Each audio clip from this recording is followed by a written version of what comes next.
It's brilliant, brother, truly.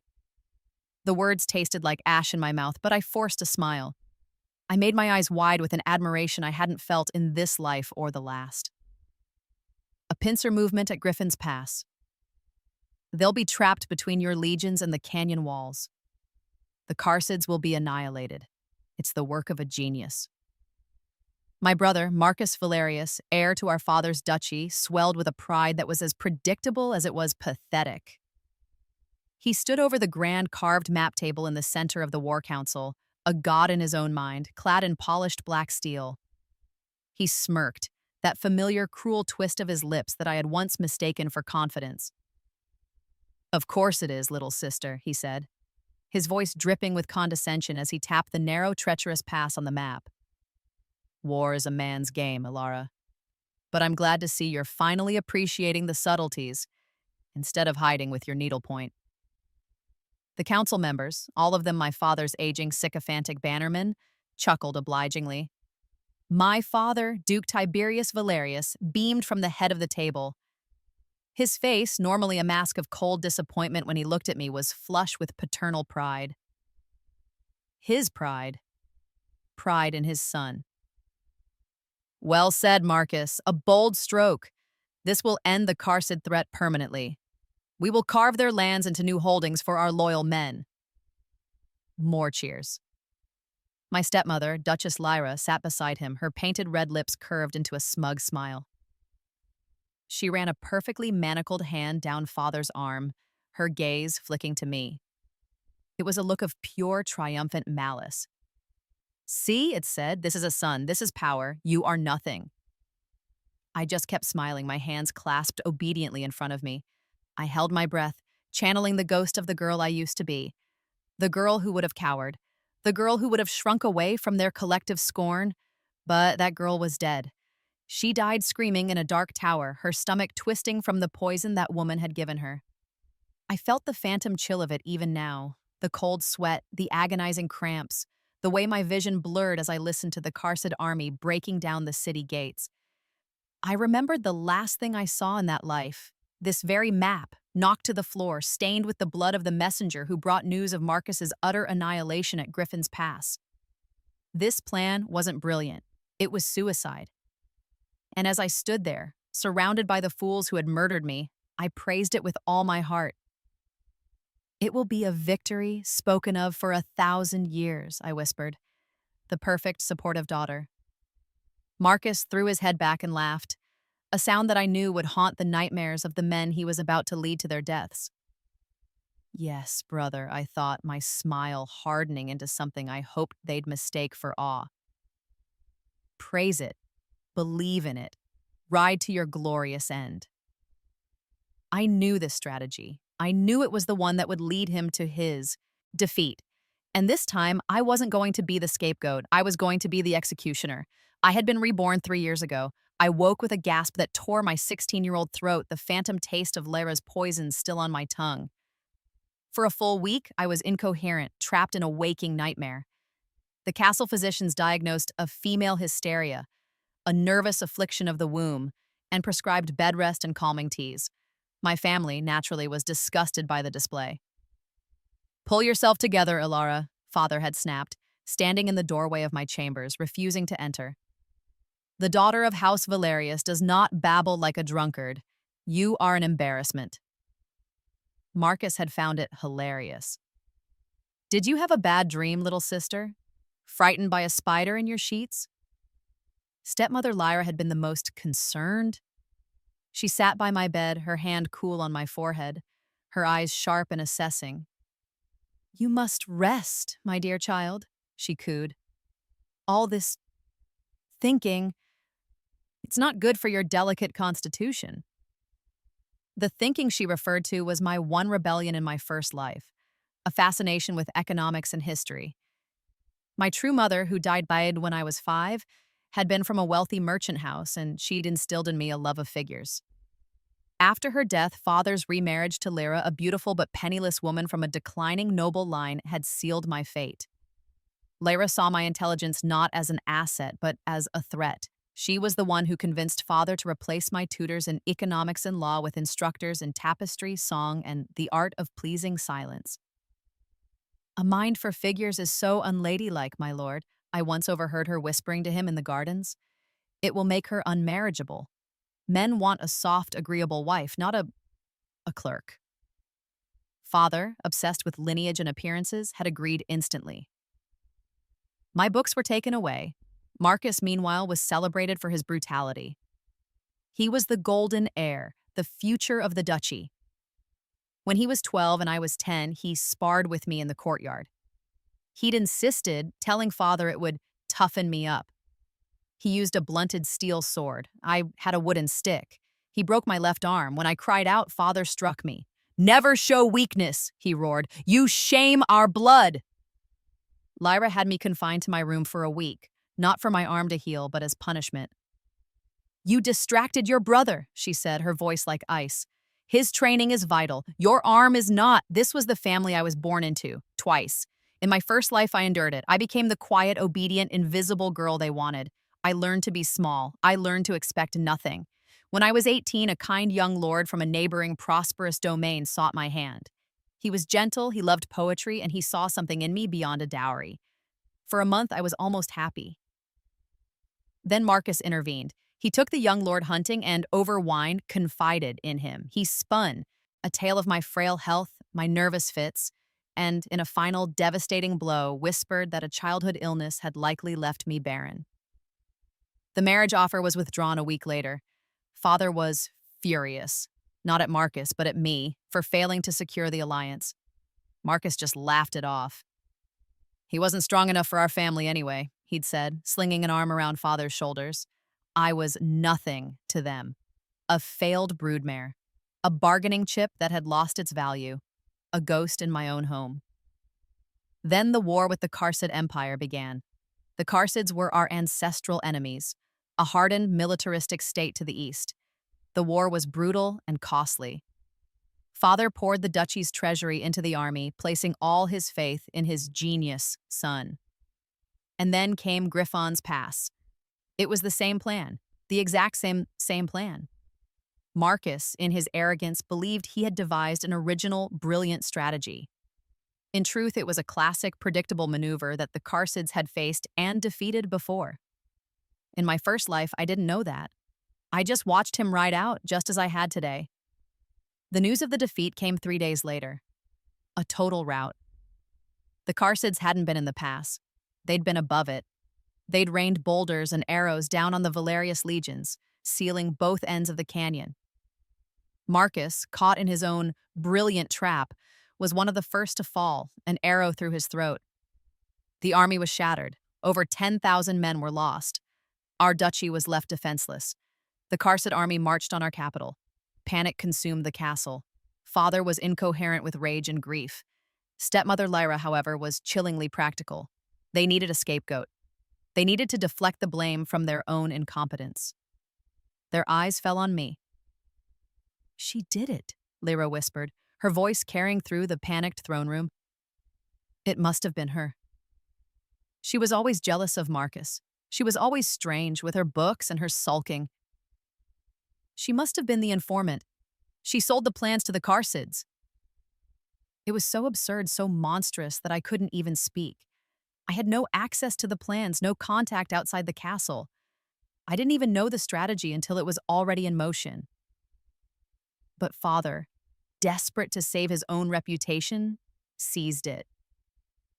Yes, it was her, the traitor. She has brought this doom upon us. He disowned me. He had me dragged to the high tower and locked in the cell where we kept prisoners of war. He told the guards to tell the Karsids when they arrived that the traitor was here, hoping to earn their mercy. He left me to die. But Lyra was more merciful. As the city's bells tolled the alarm, as the screams from the lower city began to echo up the walls, she came to my cell. She carried a silver goblet of dark spiced wine. "It's better this way, Alara," she said, her face calm in the torchlight. "A traitor's death is public and ugly. It would bring more shame to our name. Good daughter, for once and drink this. It's quick." I knew what it was. I refused. She sighed, as if I were a petulant child. "Very well." Two guards held me down. They pried my jaw open and poured the poison down my throat. I died in agony, alone on a cold stone floor, my last sensation, the burning of the poison and the sound of my family's name being cursed by the people they had failed. And then I woke up. 16 years old again. 3 years until the war. The first year of my new life was spent in perfect obedience. I was the model daughter. I was silent. I was serene. I did my needlepoint. I smiled when I was supposed to. I became so invisible, so utterly unassuming, that my family forgot I existed. And in the shadows, I worked. The decision was made the moment I saw my family again. The shock had worn off, and a cold, crystalline rage had settled in its place. It was a rage so deep and pure it burned away all my old fear. They had murdered me. They had destroyed our people through their arrogance and then blamed me for it. I would not stop them from falling. I would not warn them. I would help them. My revenge wouldn't be a dagger in the dark. It would be a stage. I would give them the spotlight, the ropes, and the platform. I would let them build their own gallows, and I would be the one to kick the lever. But I couldn't just let the Carsids win. That would mean the destruction of my city, the suffering of my people. I didn't care about my family, but I cared about the innocents they would take down with them. My first life, they accused me of being an informant. In this one, I would become the most effective informant the world had ever seen. I needed an ally, not the Carsids. They were brutes. I needed someone who would profit from the Carsids' defeat. I remembered from my first life the rumors that flew after our fall. Whispers that the Carsid army, though victorious, had mysteriously stalled. Their supply lines, stretching over the sea, had been cut. They'd been forced to retreat from our lands only months after taking them, their victory turning to ash. The rumors pointed to one power, the Southern Isles. The Isles were a neutral merchant confederacy ruled by a shrewd and ruthless figure known only as the Sea Lord. He profited from war, selling to both sides, but he never let one side become too powerful. He was the one who had, for his own reasons, crippled the Carsid advance. He was my target. For 2 years, I used my invisibility. I was just poor, quiet Alara. I wandered the castle, and no one paid me any mind. I used the servant passages my mother always told me were beneath my station. They became my highways. I listened. I listened to guards, to visiting merchants, to the kitchen staff. I re-taught myself economics, not from books, but from shipping manifests I stole from the quartermaster's office. I learned ciphers from an old, discarded book of my true mother's. I learned that the Sea Lord had agents in every major port, including ours. They disguised themselves as simple traders. I learned their symbol, a small carved wooden kraken. Finding one took 6 months. He was a grain merchant named Silas, a quiet man who watched everything. I needed something to bargain with. My knowledge of the future was intangible. I needed something real. My family, for all their emotional cruelty, still gave me the trappings of a noblewoman. Jewelry, silks, things to make me a more appealing, if barren, bride. I began to methodically steal from myself, replacing priceless sapphire necklaces with paste copies, prying small gems from brooches. No one would notice. No one ever looked at me that closely. I sold them one by one through a washerwoman I trusted, building a small secret fortune. Finally, I was ready. I cornered Silas in a dark alley near the docks, a place no noblewoman should ever be. I was cloaked, veiled. He was instantly on guard. "Whatever you're sellin', my lady, I'm not interested in trouble," he said, his hand moving to a knife. "I'm not selling," I said, my voice low and steady. "I'm offering." I didn't waste time. "I know who you work for." I showed him, just for a second, the heavy gold signet ring I'd lost a year ago. "I am Alara Valerius, and I am offering the Sea Lord the single greatest prize of his career." He was skeptical. "And what is that?" "The Carsid Empire and the Duchy of Valerius." His eyes narrowed. "In 2 years," I said, "my father will provoke a full-scale war with the Carsids. My brother Marcus will lead the army. He will propose a pincer movement at Griffin's Pass. It will be a catastrophic failure. The entire Valerius army will be annihilated. Silas's stony expression didn't change, but his hand moved away from his knife. I had his attention. The Karsids will win, I continued, and their army will be overextended. Their supply lines stretched thin across the summer sea. You know this is the moment the Sea Lord always waits for. Prophecies are cheap, my lady. This isn't prophecy, it's a business proposal. I will give you the exact date of the battle. I will give you the Karsid troop movements after their victory. I will give you everything you need to blockade their ports, cut their supplies, and bring their empire to its knees. He was silent for a long time. And in exchange, he finally asked, what does the daughter of Valerius want? Everything, I said, my voice raw with the rage I'd kept hidden for 2 years. When my family falls, when my brother is dead and my father is disgraced, the Sea Lord will not recognize the Karsid claim to this land. He will not allow the duchy to fall into chaos. He will sail his fleet into our harbor, and he will recognize me as the sole legitimate ruler of this duchy. I will sign any trade agreement he wishes. He will have exclusive access to our mines and our ports. He will make a fortune, and I will have my home. Silas stared at me. I could see him calculating. A broken duchy led by a puppet duchess, all for the price of information. How do I know this is true? He asked. As a show of faith, I said, I'll give you something else. Next month, my father's tax collectors will seize 3 grain ships from the Elam free traders, claiming they carry contraband. He'll do it to provoke them. The contraband will be planted by my stepmother's agents, who hope to profit from the resulting tariffs. Silas's eyes widened almost imperceptibly. This was a deep court secret. Move your grain ships to a different harbor on that day, I said. Consider it a free sample. You can send my regards to the Sea Lord. I turned and vanished back into the servant alleys before he could say another word. The month that followed was the longest of my life. I waited. I played the part of the dutiful daughter. I went to the war council, and then, finally, the day before Marcus was to ride out, a small package was delivered to my chambers. It was supposedly a gift from a secret admirer. I opened it in private. Inside, resting on a bed of dark blue velvet, was a small, exquisitely carved wooden kraken. The deal was on. My part in the council was done. I had praised the plan. I had cemented my brother's disastrous confidence. I had watched him ride out of the city gates at the head of 10,000 men, his red-plumed helmet shining in the sun. He didn't even glance back. The city settled into a tense, celebratory wait. Father, already convinced of the victory, ordered feasts to be prepared. He held court, promising land and titles to his favorites, the spoils of a war not yet won. Lyra was insufferable, gliding through the halls, accepting congratulations on her brilliant warrior son. She made a point of pitying me.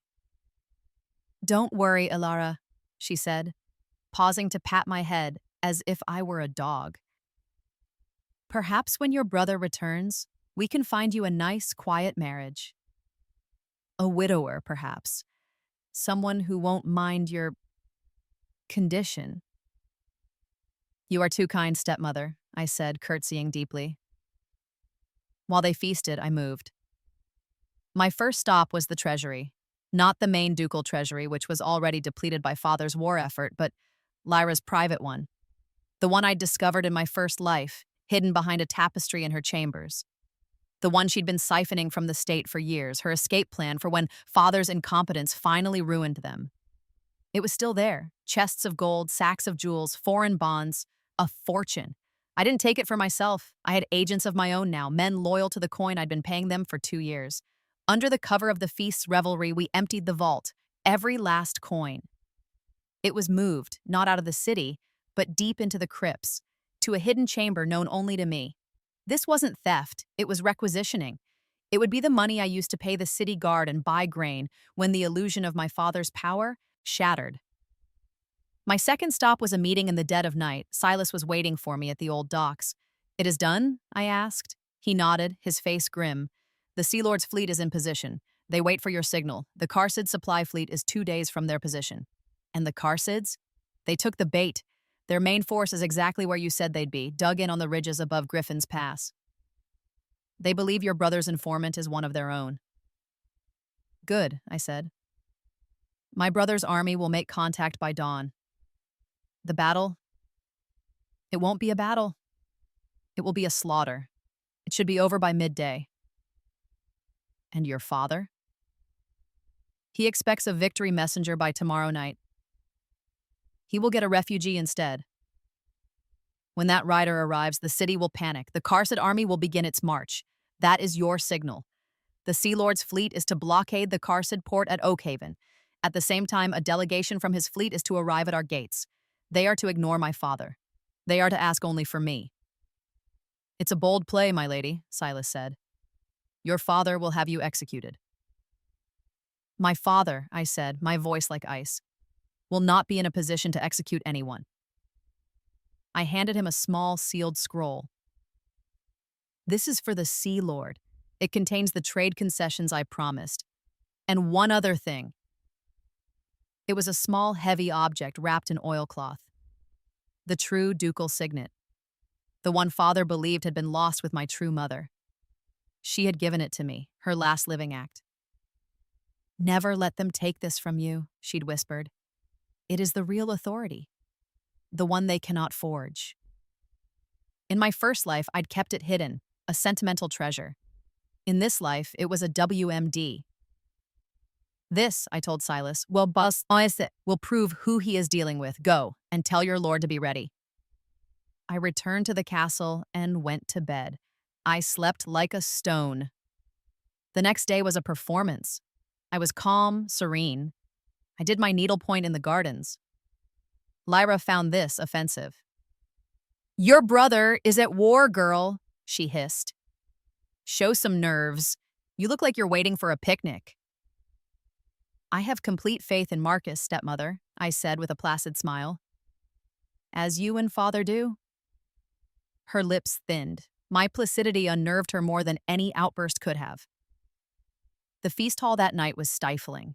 Father was already drunk, toasting the glorious victory at Griffin's Pass. He was telling a story about his own imagined battlefield exploits when the great hall doors burst open. It wasn't a victory messenger. It was a man, caked in blood and mud, his Valerius Legion armor hanging in tatters.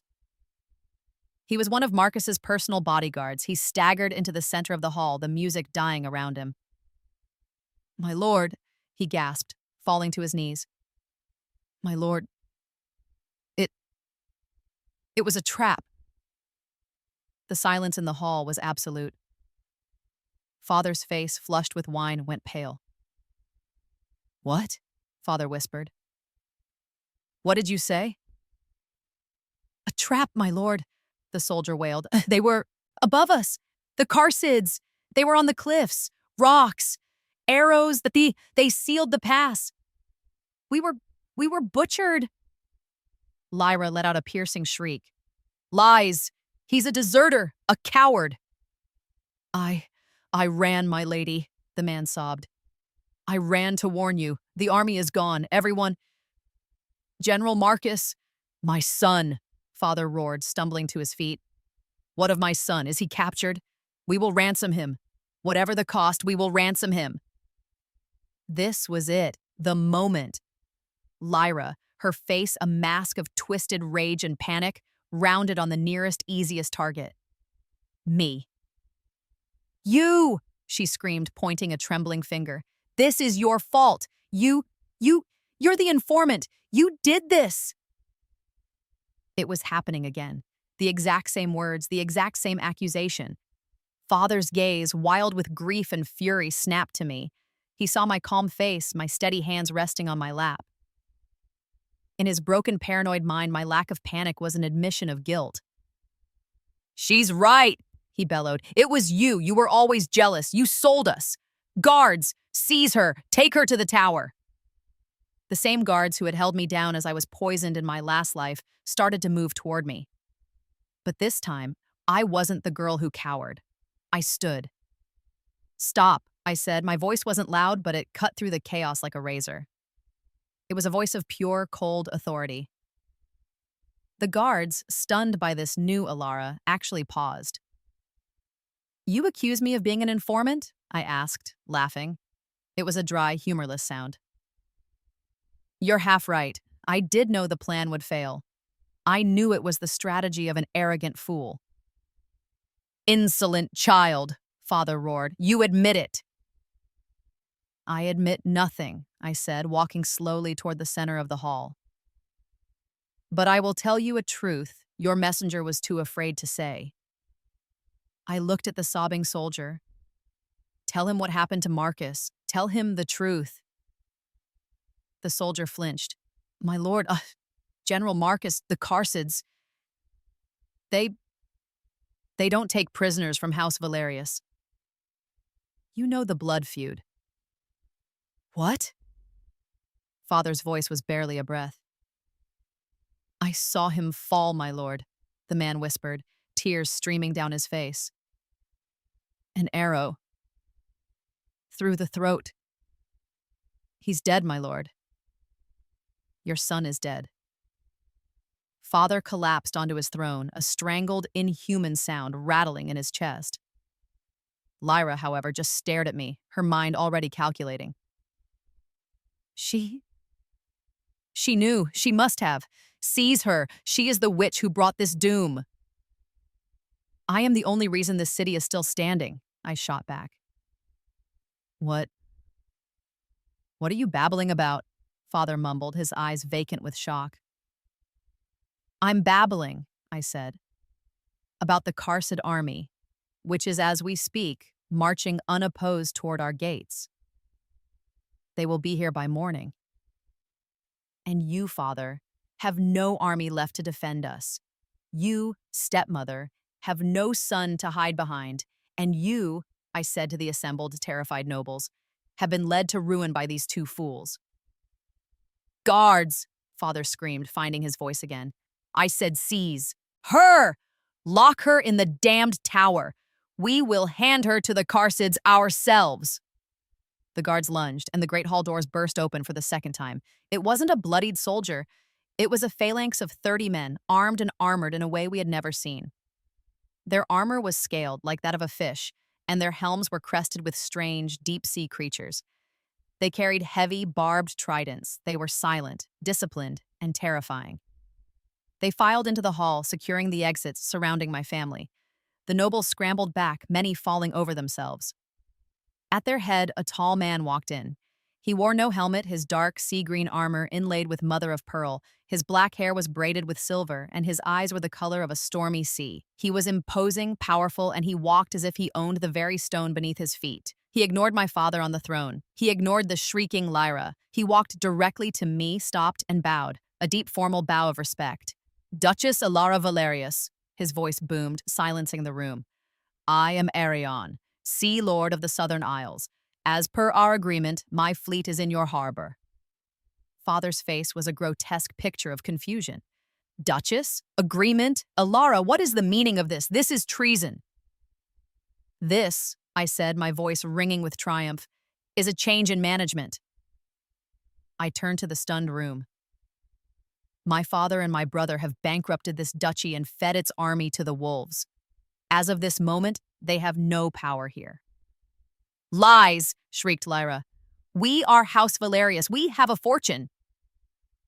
Do you? I asked, my voice sickly sweet. I checked your private vault this morning, stepmother. The one behind the tapestry of the virtuous maiden.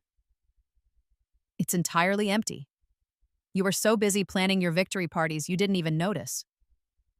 The blood drained from Lyra's face. That was her escape plan. Her secret. Her leverage over my father.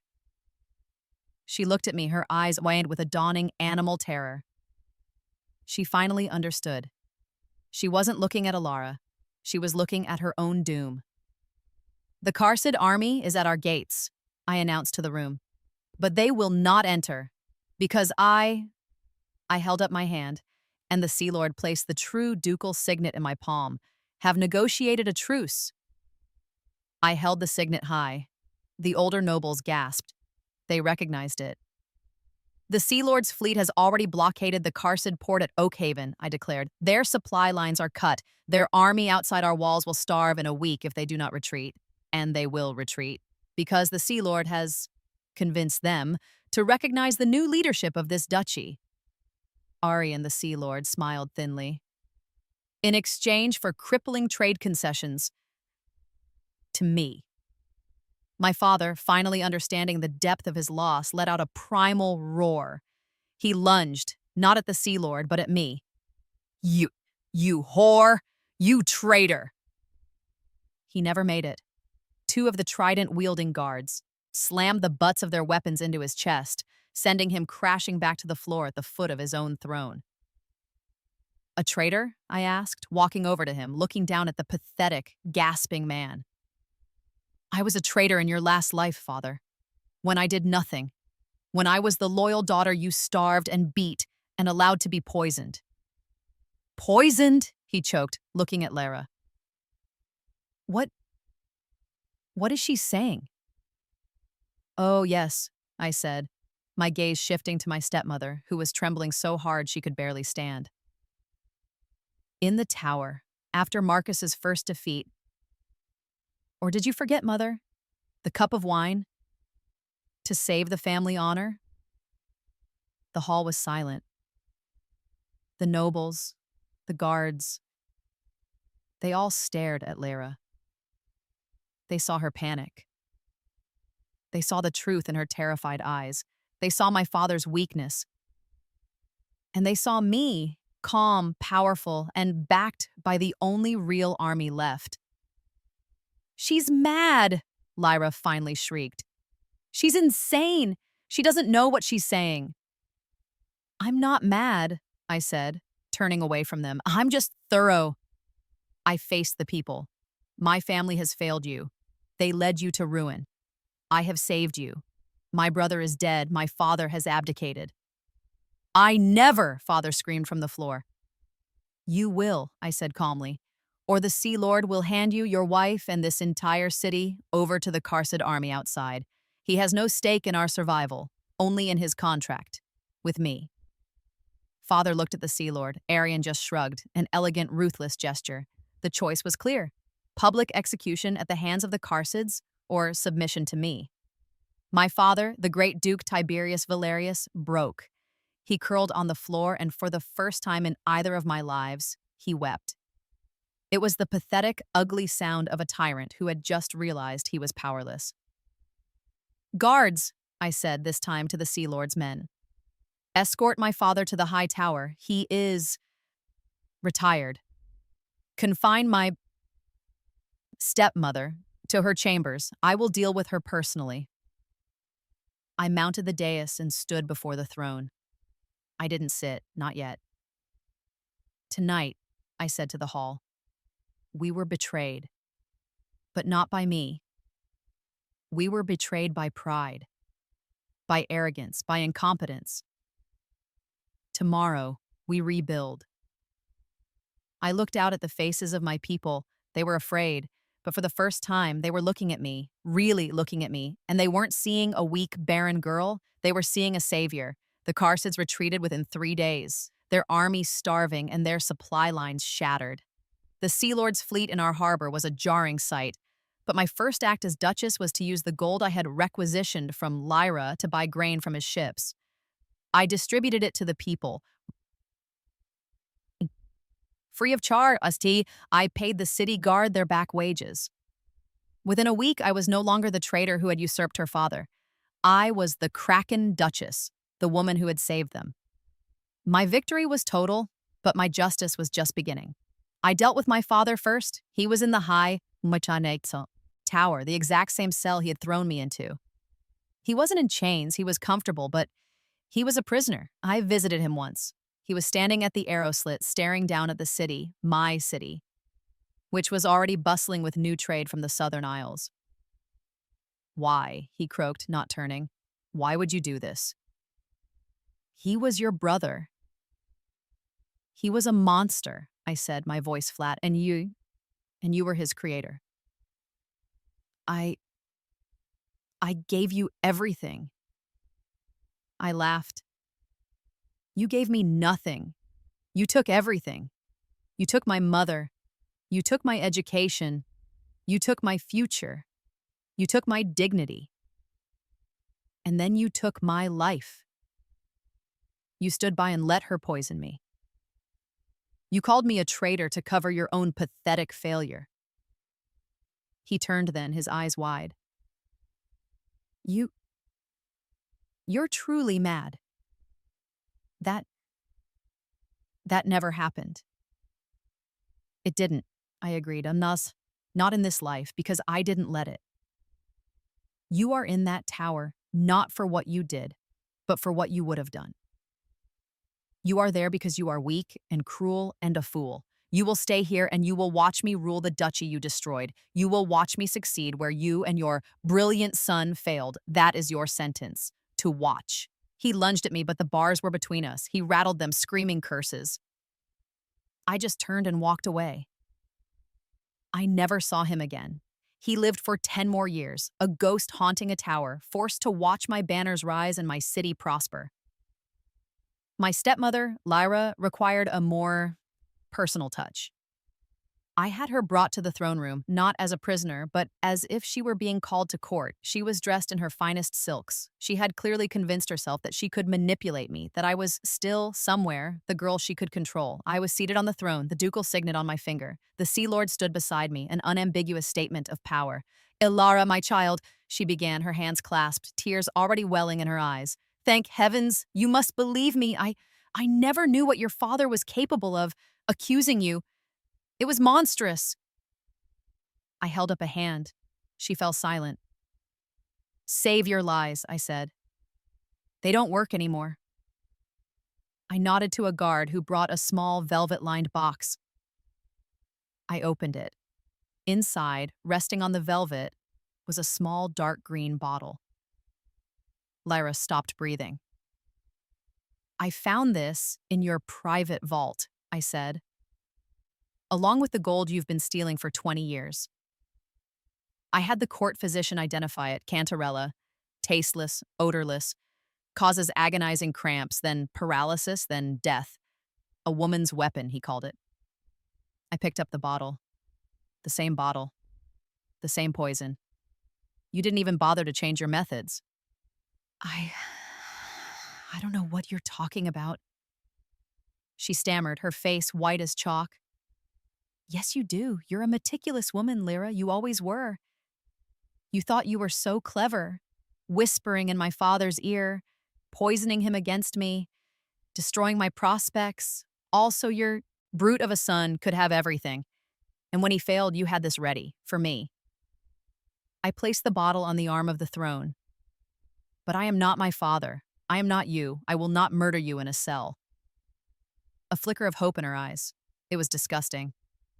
"You have a choice," I said. "Choice A. You will be tried publicly for high treason, for the systematic theft of state funds, and for the conspiracy to murder the Duke's daughter.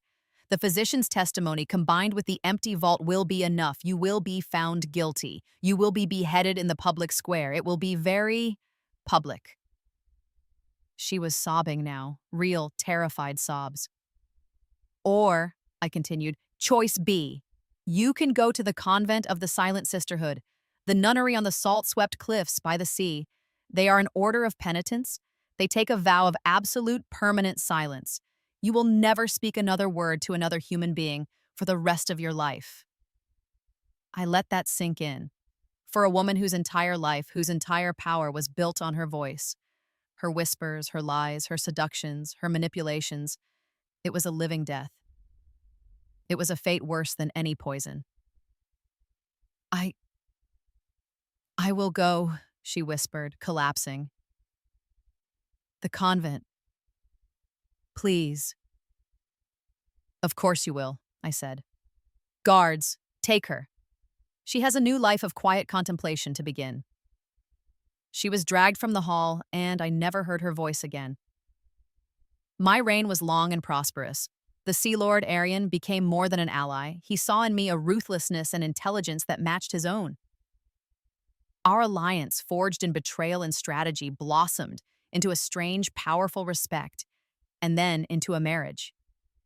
Our combined power, my restored duchy and his control of the seas, created a new empire. I rebuilt our army, I funded new trade. I opened the libraries my father had closed. I used my knowledge of the future, not for war, but for peace. I knew which crops would fail, which trade routes would open, which alliances would be most prosperous. I became Ilara the Wise, the Kraken Duchess, the woman who had saved her people from the ashes.